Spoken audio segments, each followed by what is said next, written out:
Hey everyone, Chris here with another filler video, and for today, I want to go back to a game that I've already talked about once before several years ago called Cube World. Now, back when I originally talked about the game, it had already been released in an alpha state for a little over a year, and was still available at the time. But then sales of the alpha were halted not long following the video I put out.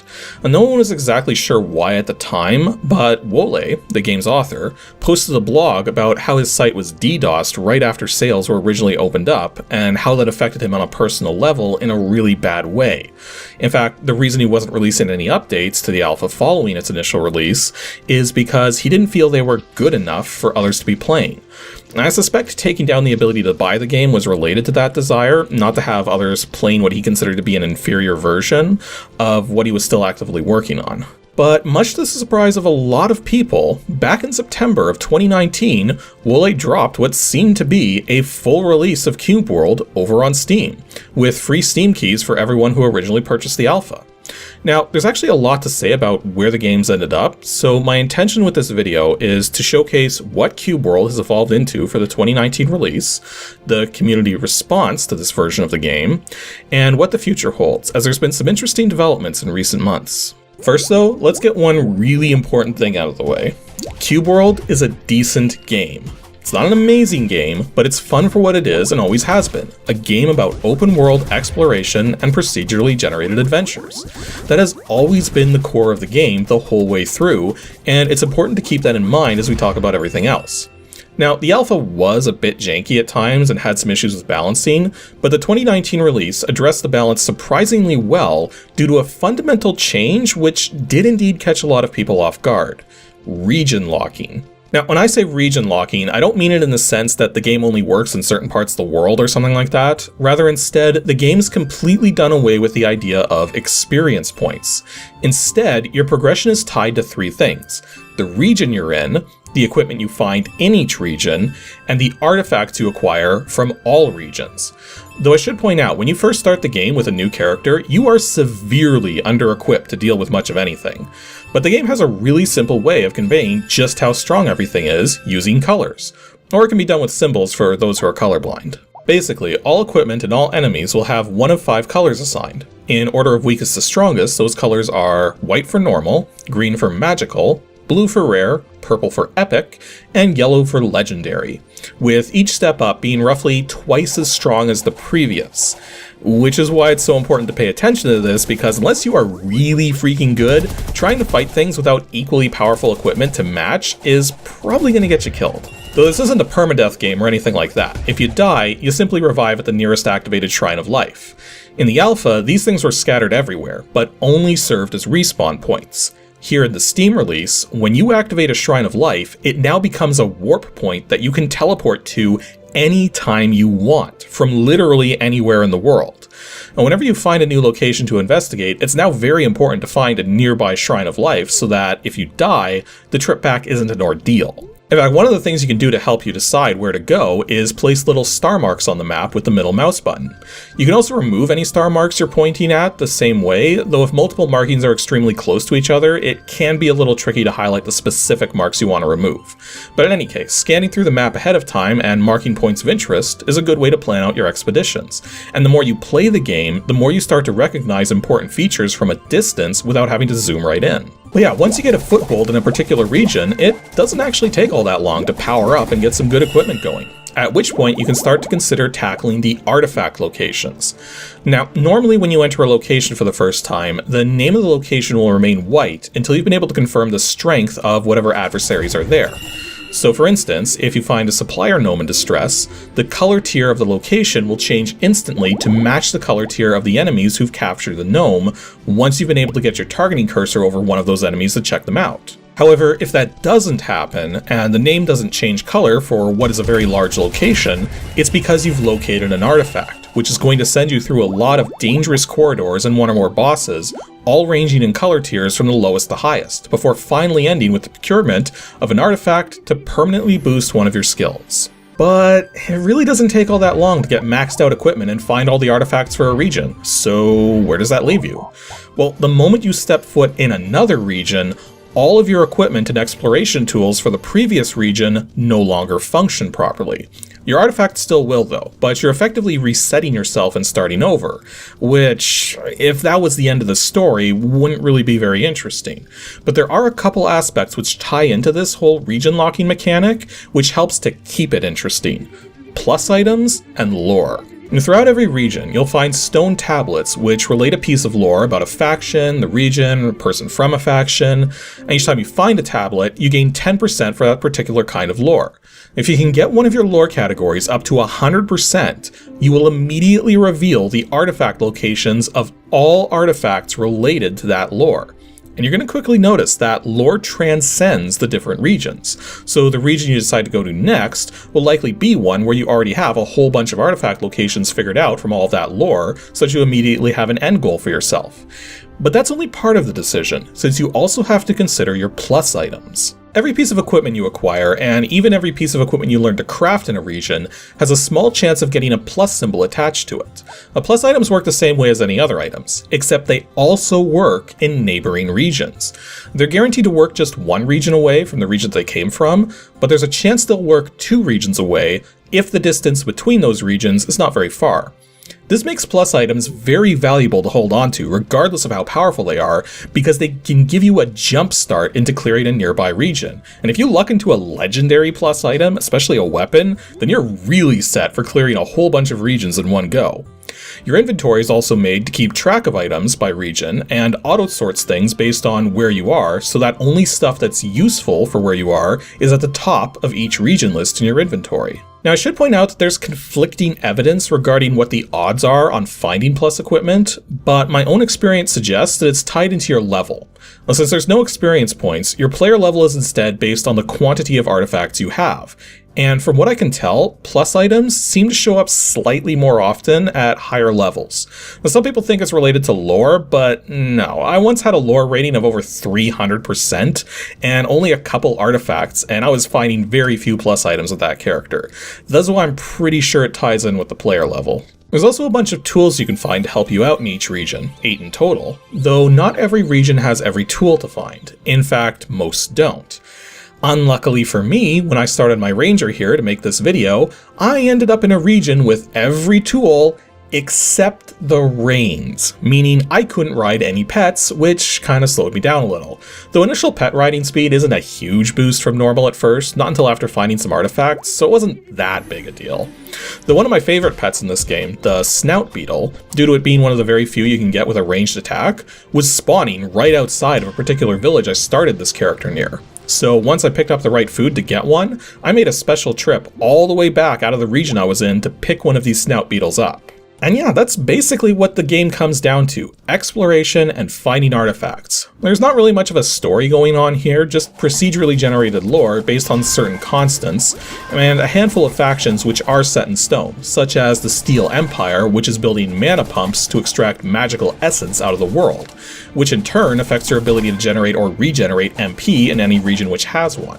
I really wanted to show an assault on these mana pumps because the final battle is often a giant robot with some insane power, but those giant robots only show up with a legendary tier mana pump, which is what they usually are, except I managed to pick a region with 2 mana pumps, one at rare tier, and the other at freaking magic tier, which I didn't even know was possible for them to show up that week. Although what's neat about this is that this isn't like Minecraft, where the world is generated based on a seed. It's all based on your coordinates. Now see those numbers in the top corner. If you find a way to reach those same coordinates, you'll encounter the exact same things I've been finding in this run here.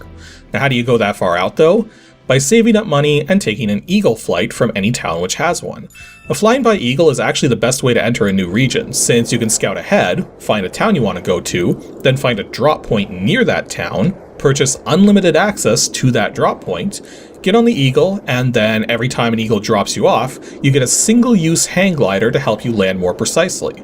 In fact, you pretty much have to do this with ocean biomes, since every town and village in an ocean biome will have a free boat for you to acquire, but until you get one of those boats, getting around would be not pleasant. Using the eagle flights can serve some additional purposes too.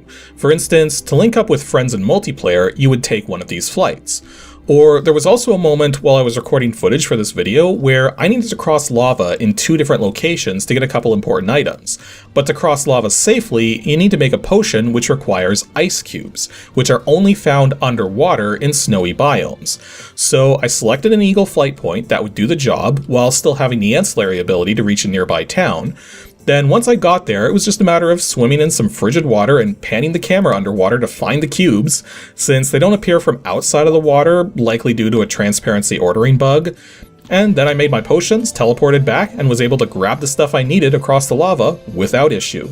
So yeah, as you can tell, I really enjoy this game. It is ultimately a grind game, as there's no point to any of it, and the region locking mechanics are a bit unusual to say the least, but I understand that they're there to keep the player from becoming so powerful that the game gets boring, while having the plus equipment to help make selecting regions more interesting while optimizing your ability to power up again.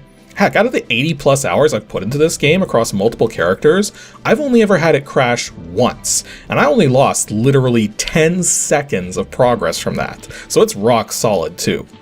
What I'm trying to get at is, this game is perfectly fine. So why the hell does it have only a mixed review score on Steam? Let's get one thing straight. I've been following this project longer than most people, well before it had even reached its public alpha phase.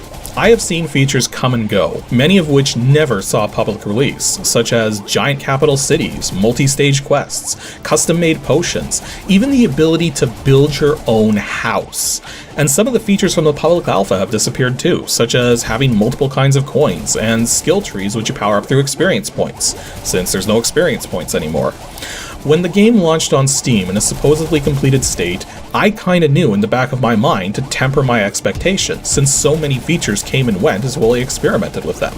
This likely wasn't going to have everything that was touted at some point or another, because many of those past features weren't really compatible with each other, so it wouldn't make sense to have all of them. Besides, given the lack of public updates since the alpha, it was very likely he was simply launching to give people something new while he worked to implement more things, that this wouldn't be the final release, rather a new beginning. So then the game launched on Steam, people started playing it, and a very weird divide immediately started to occur.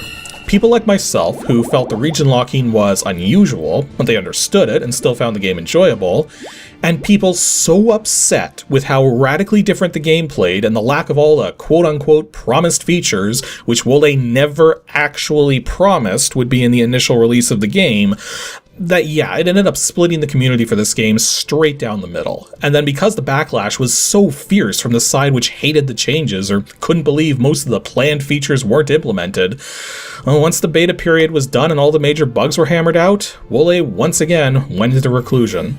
He still helped people get online with their free Steam keys in case they were having trouble getting them working, but beyond that, he hasn't made any public posts since, and his blog post detailing the personal troubles he went through after getting the alpha online disappeared shortly afterwards. Since then, things haven't got much better. You still have one side of the community who's adamant that there's nothing wrong with the game, because there really isn't, and then another side who mocks the lack of promised features or encourages people to mod the game to be more like alpha or try to link people to free alpha downloads.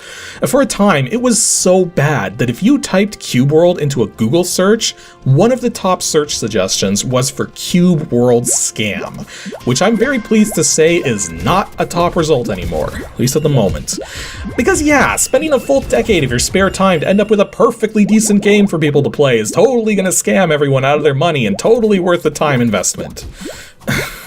Even now, negative reviews are mostly people complaining about the lack of communication from Wollay, or saying the game isn't fleshed out, that it's worse than alpha, which it's not. I don't know what alpha they were playing.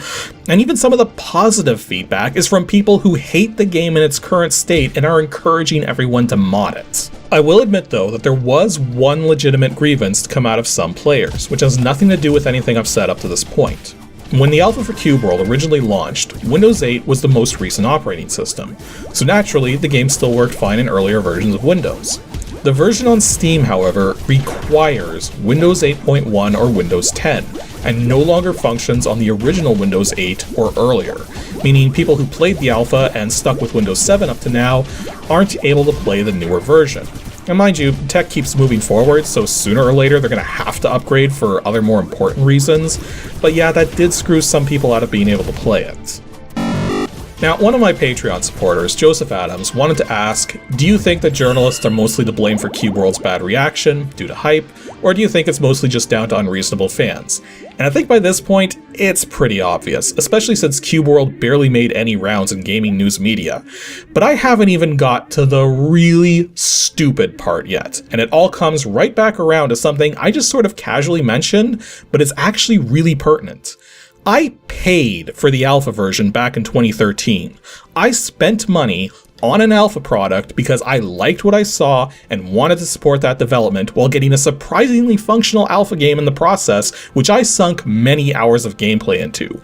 I got my money's worth out of this before the Steam release, just like every other person who played countless hours worth of the alpha.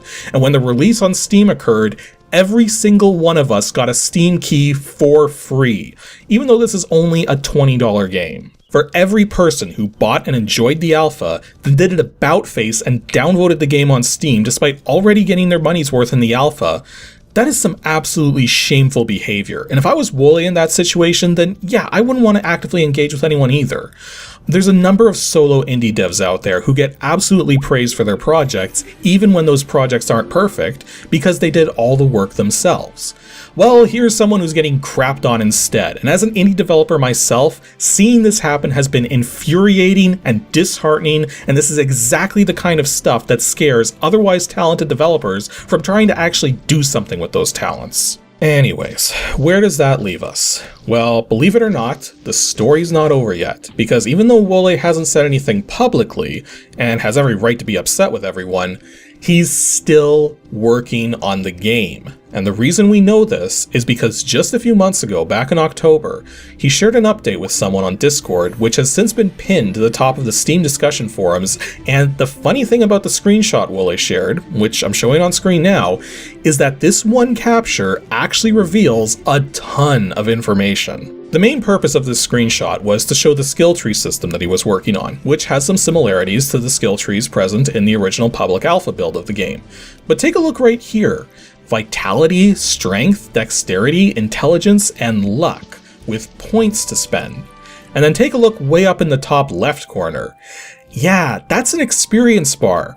Even though there's nothing wrong with the region locking mechanics, Wollay listened to the extreme criticism anyways and is bringing back an experience-based system. Now, in the brief conversation snippet this screenshot was shared in, he says he's working on a new quote-unquote mode, which almost suggests that you'll be able to selectively decide when starting a new character if you want region mechanics or experience mechanics, which sounds like it might be a lot of work, but then it's important to keep in mind no coder worth a damn throws out his old code, so chances are bringing these old systems back wasn't really all that time consuming. Well, heck, look at the very bottom of the screenshot and you'll see the old icons used in the alpha for designating skills to your different keys and buttons. It's back now the way it always was, even though it's not present in the Steam release. But it's even more interesting than that. Take a look at the map in the top right corner. Notice how it's mostly faded blue, save for a few spots? It seems as though a new Fog of War type feature is being added too, so that you can more easily gauge where you've been. Which, again, it was a feature present in the alpha, though only when fully zoomed out. Plus, here's the other thing too. I have no doubt that some of the features Wollay talked about once before will eventually make it into the game. The Steam release doesn't say it's an alpha or beta, and I think a lot of people got the impression that this was the final feature-complete release.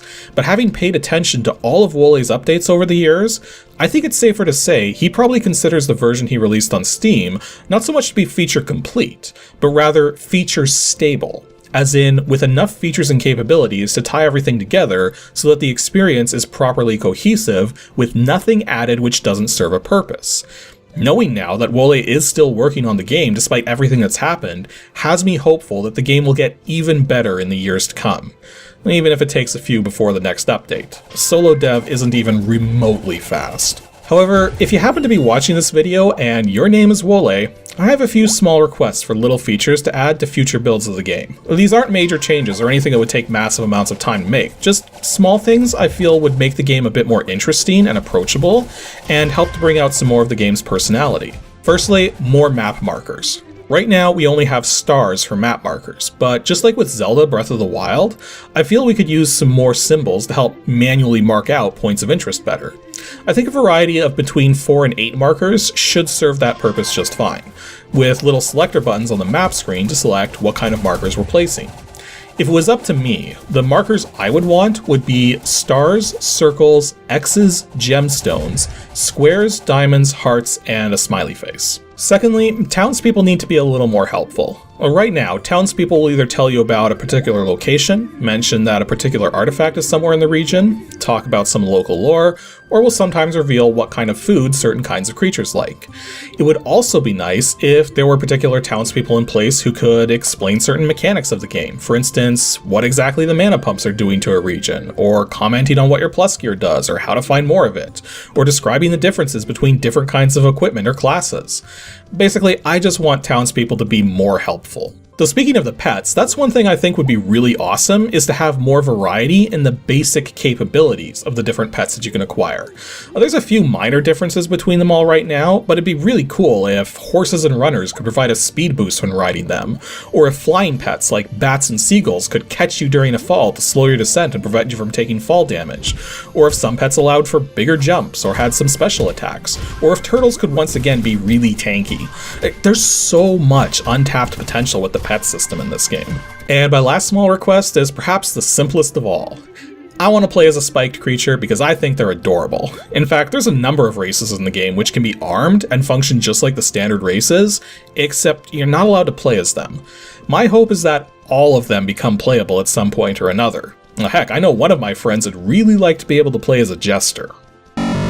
Anywho, I think I've said all I need to about this game for now. Cube World is not a scam, and it's not deserving of its mixed review state. This is a perfectly playable, exploration-focused game that serves as a really good time waster when I'm having trouble focusing on any actual work that I have to do. If you like exploration games, enjoy voxel-based aesthetics, and don't mind if a game is grindy, then seriously, give this game a shot. It can be a little hard to get into at first since you start new characters with practically nothing, and there's little in the way of instructions to go on, but once you get going, it really opens up, and even now, I still sometimes encounter events I didn't know the game was capable of. And with that, this filler video is done. Next up will be an ADG Pro video coming out on Saturday, March 6th, where we're going to go back to an old kids game dealing with money to investigate just how long it takes to earn cash in the game through various methods. So be sure to stay tuned to see how this childhood temporal financial investigation pans out.